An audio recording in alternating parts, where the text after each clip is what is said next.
Namaste. Today's title is Happiness is a Revolutionary Act. Actually choosing to be happy is a revolutionary act. Though happiness remains one of the most popular goals among those polled, it is not yet in the mainstream. It is not in the mainstream because people, by and large, do not know that happiness is not produced from material things. Nothing wrong with material things per se, but many folks believe that if they have everything they want, they will be happy. When they have everything they want, they discover happiness has not been acquired. They may even feel less satisfied now that the achievement of things is accomplished. So, to capture and keep happiness is going against the mainstream. It is a revolutionary act. It is also radical because you have to do something different to find and maintain happiness.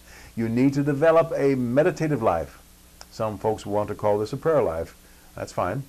You have to take the time to plan and execute a daily regimen of meditation.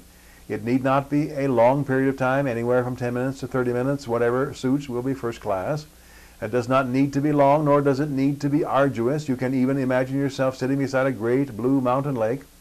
Into that lake you drop all of your cares, troubles, concerns, hopes, needs, wants, and watch as they sink out of sight as if absorbed by the lake. Then you simply, in your imagination, drink in the pine smells around that lake and the beauty of the landscape and sky around that lake. Do this lake vision exercise in meditation once a day for a week, and I bet you will feel much happier. You have detached yourself from so much of your life that you will be lighter in spirit. But to be lighter in spirit is a rebellious act. To carry self-imposed burdens is the norm. This is not to say that there are no real burdens to carry. There are. But so many folks create and construct their own burdens when they just could be easily, mentally setting them aside and walking free. To walk free is to know that the source of all there is totally accepting of you just as you are. That's where happiness arrives. When you discover that the meaning of life is happiness through total and unconditional acceptance from the source, you will have joined the revolution. You'll have joined the revolution of those who chose to be happy.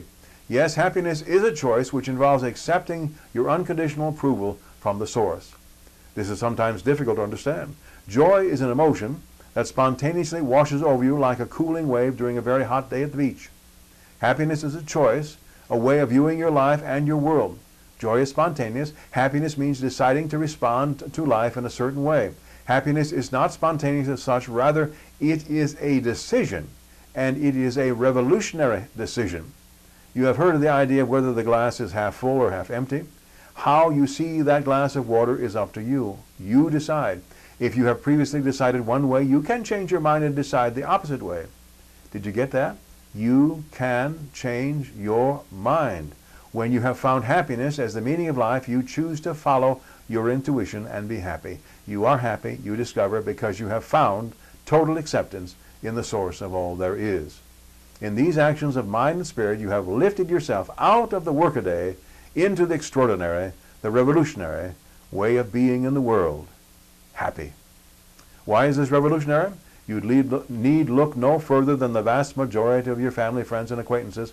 You will see that they are unhappy and complaining perhaps 90% of the time. But you have chosen to be different. You have chosen to find the meaning of life, which is to be happy, by accepting your acceptance. In reveling in that acceptance, you know the emotion of joy, but know the decision of happiness as well. Make sure you are a part of this radical, revolutionary spirit action. Be happy. May you and all sentient beings know happiness and the root of happiness. Namaste.